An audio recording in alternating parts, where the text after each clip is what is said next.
स्वयंपाकात स्वादाची जान, डीएम मसाले तुमच्या घराची शान। छत्रपती शासन महिला गृह उद्योग कबनूर इचलकरंजी घेऊन येत आहेत अस्सल परंपरेची मराठमोळी चव म्हणजेच डीएम मसाले। मटन मसाला, चिकन मसाला, धणे पावडर, गरम मसाला, बिर्याणी मसाला, तिखट चवदार मसाले आणि चटणी म्हणजेच डीएम मसाले। तर आजच आपल्या जेवणाची रंगत वाढवण्यासाठी केमिकल विरहित डीएम मसाले, गृहिणींच्या मनातले मसाले आणि चटणी अवश्य वापरा। डीएम मसाले महिला बचत गटाद्वारे करणारे स्वच्छ माफक दरामध्ये म्हणजेच डीएम मसाले। संपर्क दिव्याताई मगदूम, मोबाईल 91 30 80 22 55।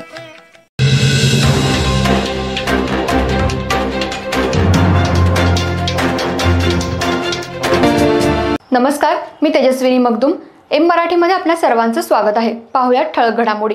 इचलकरंजी शहरात काल रात्री सोशल मीडियावर आक्षेपार्ह पोस्ट प्रसारित करून दोन समाजांमध्ये जातीय तेढ निर्माण केल्याप्रकरणी अनिकेत सुनील साळुंखे राहणार धुळेश्वर नगर कबनूर या युवकावर भारतीय न्याय संहिता तसंच अनुसूचित जाती आणि अनुसूचित जमाती अत्याचार प्रतिबंध कायद्यान्वये गुन्हा दाखल करण्यात आलाय। इचलकरंजी शहर हे संवेदनशील असल्यानं कोणत्याही घटनेचे तीव्र पडसाद या ठिकाणी उमटत असतात। त्यामुळे शहरात कशी शांतता आणि सुव्यवस्था राखली जाईल याकडे पोलीस प्रशासन कार्य करत असतं। मात्र ऐन सणासुदीत काल रात्रीच्या सुमाराला अनिकेत साळुंखे यानं सोशल मीडियावर एका विशिष्ट समाजावर आक्षेपार्ह आणि जातीवाचक मजकूर पोस्ट केला होता। ही पोस्ट प्रसारित होताच शहरात तीव्र संतापाची लाट उसळली। संतप्त नागरिकांनी मोठ्या संख्येनं शिवाजीनगर पोलीस ठाण्यात एकत्र येऊन आरोपीवर कठोर कारवाई करण्याची मागणी केली। यावेळी घोषणाबाजी केली। त्यामुळे वातावरण काही काळ तणावपूर्ण बनलं होतं।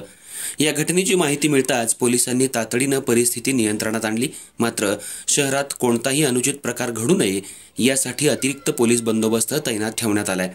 दरम्यान पोलिसांनी नागरिकांना सोशल मीडियावरील अफवा आणि भडकाऊ संदेशांवर विश्वास न ठेवण्याचं तसंच शांतता आणि सुव्यवस्था राखण्याचं आवाहन केलंय। या प्रकरणी योगेश आप्पासो माळगे वय 31 राहणार दावतनगर चंदूर रोड कबनूर यांनी शिवाजीनगर पोलीस ठाण्यात फिर्याद दिली आहे। त्यानुसार संशयित आरोपी अनिकेत साळुंखे याला पोलिसांनी ताब्यात घेऊन गुन्हा दाखल केला असून आज त्याला न्यायालयात हजर केला असता न्यायालयाने पोलीस कोठडी सुनावली आहे। तर या प्रकरणी पुढील तपास पोलीस उपअधीक्षक विक्रांत गायकवाड करत आहेत।